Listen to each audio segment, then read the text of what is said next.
Olá, isto é Escatologia em Tempos de Crise. Nós estamos fazendo o estudo de Mateus, capítulo 24. E nós vamos falar hoje justamente sobre a advertência de Jesus sobre os acontecimentos. O que Jesus quer falar sobre isso? Abra sua Bíblia em Mateus, capítulo 24, a partir do verso 32. Vamos continuar nosso estudo a partir do verso 32 para ver o que Jesus tem para nós nesta hora. Se você não achou o texto, eu quero só lembrar que esta série está toda neste canal, na aba Escatologia em Tempos de Crise. Aí você pode acompanhar toda a série de mensagens, além das outras mensagens que estão no meu canal. Ali então, já pronto? Achou Mateus capítulo 24, verso 32? Vamos fazer leitura e vamos continuar essa leitura progressivamente. Então mantenha sua Bíblia nesse livro. Mateus 24, 32. Jesus fala o seguinte: aprendei, pois, a parábola da figueira. Quando os ramos se renovam e as folhas brotam, sabeis que o verão está próximo. Verão em espanhol, ok? Verão em português. Da mesma forma, quando virdes todas essas coisas, sabeis que ele está próximo, às portas. E aí, claro, nós podemos pensar, aquele que entende de plantação, sabe muito bem como as plantas se preparam para as estações. No meu país, que tem dois tipos de estações somente, estação seca, estação da chuva, por causa da Venezuela estar bem no Equador, tem folhas que manifestam quando o período da chuva vai chegar, brotam ou brotam, as folhas murcham.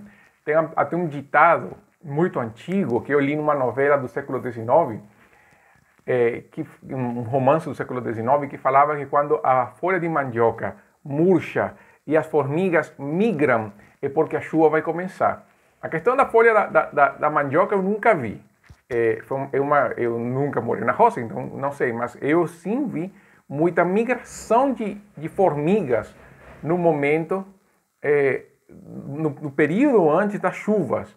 Eu estudei numa escola onde tinha bastantes formigas, e no período entre abril e maio era a grande migração das formigas indo de um lugar a outro, e era justamente o começo do período das chuvas. Elas migravam, aparecia um monte de formigas no meio do recreio e tudo. Era um espetáculo, mas era o começo do período das chuvas. Então, isso que Jesus quer mostrar, quem conhece um pouco da vida das plantas, dos animais, sabe muito bem reconhecer as mudanças das estações. Não precisa ser um astrônomo e ver os solstícios ou equinócios para saber que uma estação vai começar, se enxergar plenamente aquilo que conhece, aquilo que sabe, neste caso, os plantios. E Jesus vai mostrar que assim como a figueira se renova para a chegada do verão, brotam as folhas e tudo, assim também é a manifestação dos sinais para a vinda do Senhor. Assim como a figueira, então, assim também nós podemos ver os sinais da vinda do Senhor como aumentando a opressão contra a igreja, ao ponto de persegui-la, como acontece em outros lugares e como vai recrudescer em outras partes do mundo. Porque entenda uma coisa, uma das características deste tempo que estamos vivendo justamente é o aumento do sentimento contra o cristianismo. Hoje não há mais um pensamento de apoio ao cristianismo como era pelo menos nos anos 90. Quem lembra os anos 90 sabe que foi uma época dourada do cristianismo, principalmente do cristianismo evangélico na América Latina. Muitas igrejas explodiram enquanto número de pessoas, um trabalho evangelístico fantástico, muito trabalho social e principalmente uma opinião pública com relação à igreja muito forte, a favor. Hoje nós temos uma opinião da mídia muito forte com relação à igreja, mas contra ela. Nós vemos também os políticos fazendo leis, criando leis contra a igreja ou favorecendo tanto a igreja que acaba criando um sentimento de inimizade dos outros. Seja por uma coisa ou pela outra, a igreja não vai passar, vamos falar assim, não vai passar livre de todas estas circunstâncias. Esse sentimento anticristão vai se refletir em muitas características. Nós vemos isso em perseguições. Sempre aconteceram nos países como a União Soviética, a Iugoslávia, a Tchecoslováquia, a China ainda hoje acontece, na Coreia do Norte ainda hoje acontece, no Afeganistão ainda hoje acontece, no Irão ainda hoje acontece. Nos países do norte da África, alguns deles oprimem a igreja ou impedem que a igreja faça evangelismo. Em outros lugares, o que se tenta é calar a voz da igreja. Inclusive, aqui no Brasil, há um movimento assim, de querer calar a voz da igreja, de querer impedir que a igreja fale a palavra de Deus e tenta, de uma maneira ou outra, pressionar a igreja para que a igreja fale aquilo que a mídia quer que a pessoa, que o pregador fale, que a igreja possa falar aquilo que as pessoas desejam ouvir, mas não aquilo que eles precisam ouvir. Então, essa característica justamente de opressão, de querer criar o roteiro da pregação da igreja, são um dos sinais. É a figueira brotando suas folhas. Isso é o preparo para a grande tribulação, para o momento que virá da maior perseguição da igreja na história.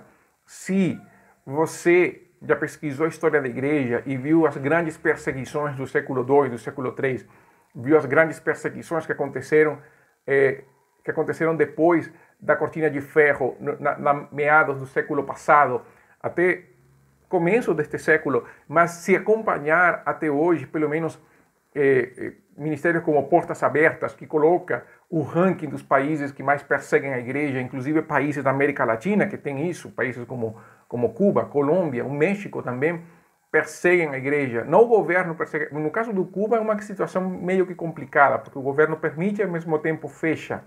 Mas no caso da Colômbia e do México são as guerrilhas que lutam contra a igreja. Então, é essa situação, mas em todo lugar há uma opressão contra a igreja. São sinais da vinda do Senhor.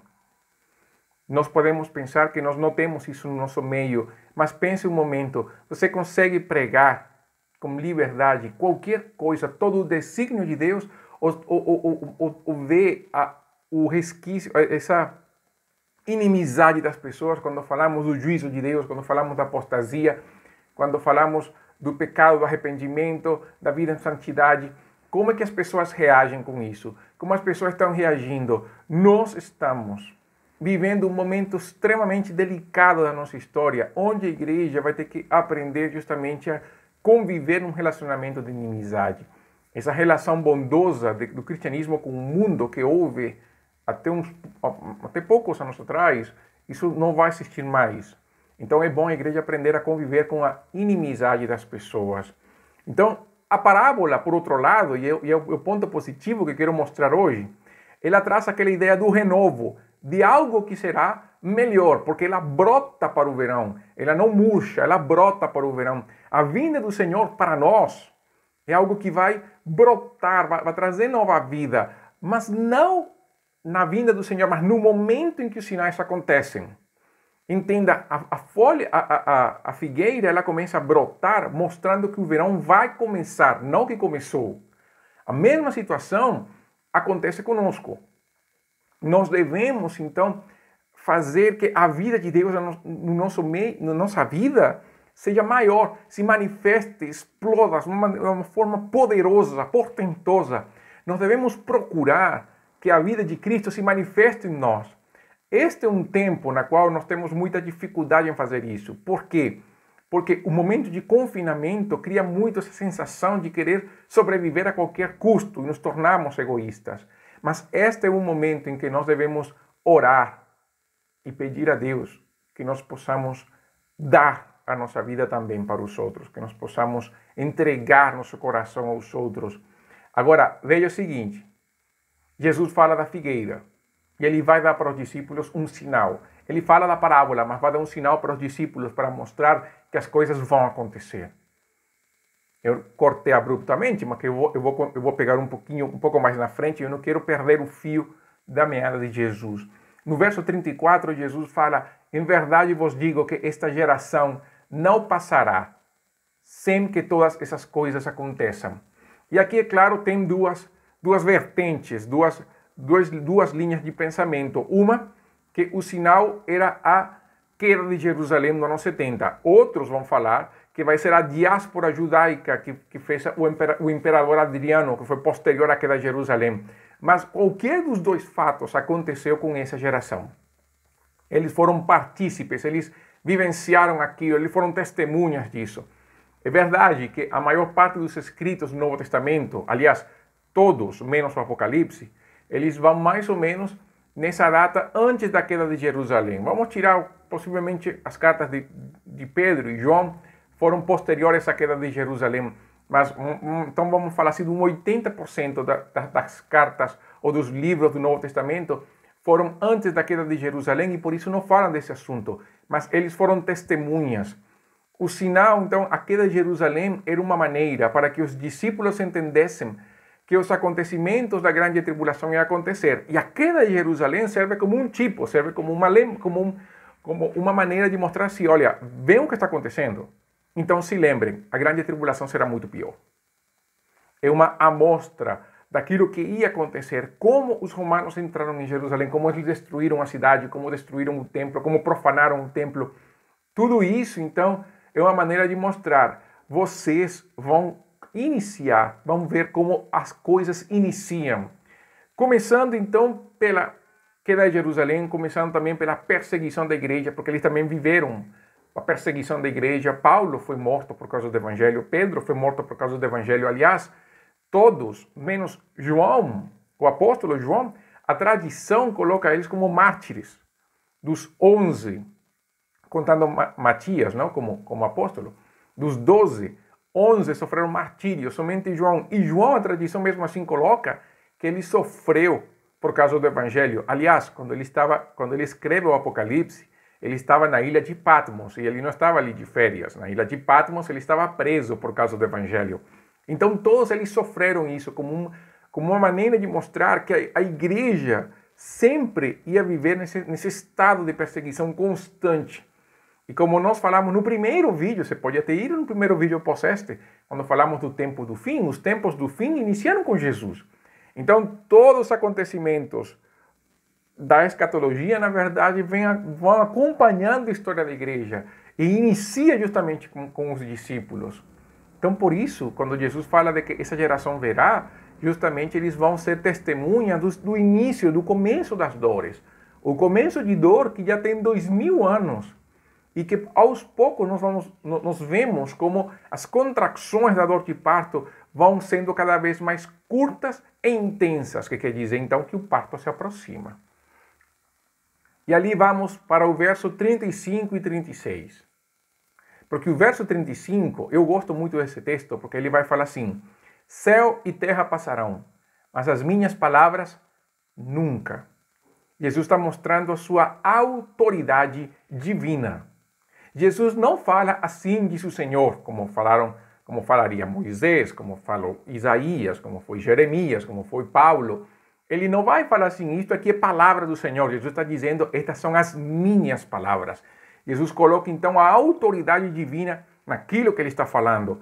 Esse verso 35 é uma evidência da divindade de Jesus.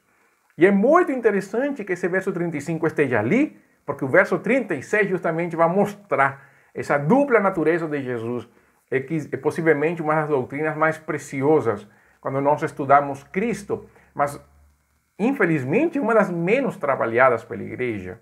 Mas vamos para o verso 36, quando fala assim: mas quanto ao dia e à hora, ninguém sabe, nem os anjos do céu, nem o Filho, senão somente o Pai. E aí nós podemos dizer, como é que o Filho de Deus não sabia? Lembre, natureza divina e natureza humana. Essa união das naturezas, que mesmo assim unidas, não estão misturadas, é a chave para entender este texto. Eu vou citar Wayne Grudem no seu livro de Teologia Sistemática. Um livro, é claro, um livro grosso, como todo livro de Teologia Sistemática. Está aqui, mas não está visível na tela. Um livro que eu uso muito, eu gosto muito de Wayne Grudem. E ele vai falar sobre isso. Não vou citar Wayne Grudem agora. Ele fala assim: essa ignorância do tempo de sua volta só dizia respeito à natureza humana e à consciência humana de Jesus, pois em sua natureza divina certamente era onisciente e sabia o tempo em que retornaria à terra. Se alguém responde que não compreende como Jesus podia ter dois centros de consciência e ainda ser uma pessoa, então esse fato pode com certeza ser aceito por todos. Mas o fato de não conseguir compreender algo não significa que isso seja impossível, apenas que nossa compreensão é limitada. Tal formulação não é impossível, só um mistério que não compreendemos por completo. é uma questão de dois centros de consciência e duas vontades. Jesus tem, até hoje, por causa da sua dupla natureza, uma consciência humana e uma consciência divina. Uma vontade humana e uma vontade divina. Lembra do Getsemane? Nós vamos, na série de Jesus, que nós estamos indo nas pregações bíblicas, nós chegaremos em algum momento no Getsemane. E quando Jesus fala no Getsemane, não seja feita a minha vontade, mas a tua, é justamente a vontade humana querendo fugir da cruz. Normal, não? Então há dois centros de consciência, duas vontades em Jesus. A consciência humana de Jesus, na sua natureza como homem, Jesus não sabia o dia e a hora da sua vinda. Agora, como Deus, ele sabia, sabe até hoje, sabe com toda certeza. Mas Jesus não queria revelar. Por quê? Por uma questão muito fácil. Jesus queria que os discípulos não indagassem sobre sua vinda, mas que vivessem na expectativa. Isso é muito interessante. Jesus não deseja que seus discípulos ficassem somente olhando os sinais. Nem queriam que os discípulos soubessem a data, para justamente não ficassem com essa coisa de dormir até a hora da chegada. Você já foi criança, não foi? Já fui criança. E eu lembro de uma vez que meus pais saíram, viajaram por um tempo e meu irmão e eu ficamos por conta da casa. Já estávamos adultos, jovens adultos, já estávamos na faculdade, inclusive. E eu lembro que a casa era uma bagunça total. Nós tínhamos... Não é que não tínhamos esquecido ou que éramos preguiçosos na hora de fazer nossos deveres de casa, mas certamente nós demos prioridade aos estudos do que a ajeitar alguma coisa. Lembro que quando nós reparamos nas datas do calendário, o dia da chegada dos nossos pais, nós fizemos aquela faxina de casa como nunca nos fizemos, limpamos tudo, deixamos tudo pronto, mas foi uma fachada, porque na verdade se eles tivessem pegado uma câmera e colocado em casa, eles teriam visto que a casa era um desastre.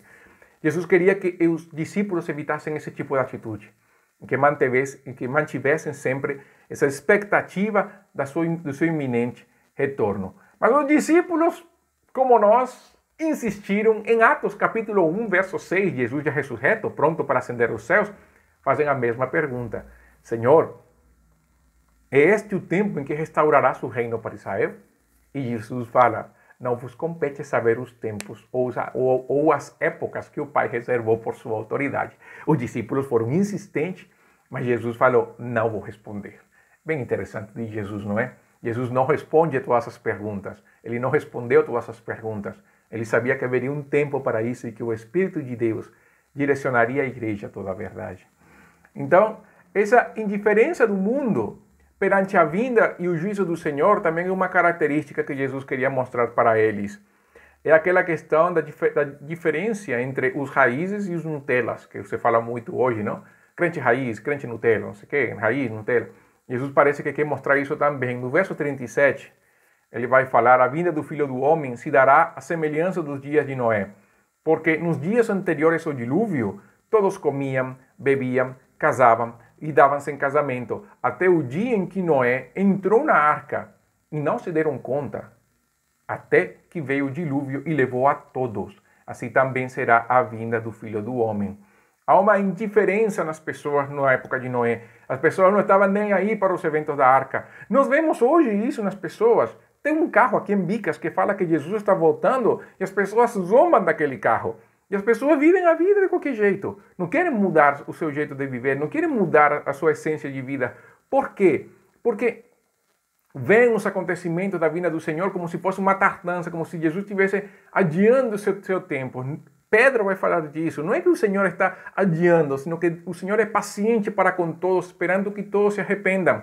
Mas há um tempo de Deus para a sua vinda. O relógio de Deus, nesse sentido, quando Ele der a hora, vai ser a hora. Não tem aquela coisa de que se atrasou, adiou, não tem isso. Ele vai ter um tempo certo. Até então, Deus deseja que todos se arrependam. E Noé foi aquele que pregou como pregador de justiça, que mostrou para as pessoas justamente aquilo que as pessoas deviam fazer. Pedro também escreve isso. Mas eu quero deixar para vocês o seguinte: o mundo será indiferente à mensagem do iminente juízo de Deus, assim como hoje. Fale para a pessoa que o coronavírus é o sinal do juízo de Deus por causa do pecado. Faça esse teste e você verá a reação das pessoas. Essa reação não nos impede de compartilhar. Pedro, na segunda carta, no capítulo 2, fala de Noé como pregador de justiça.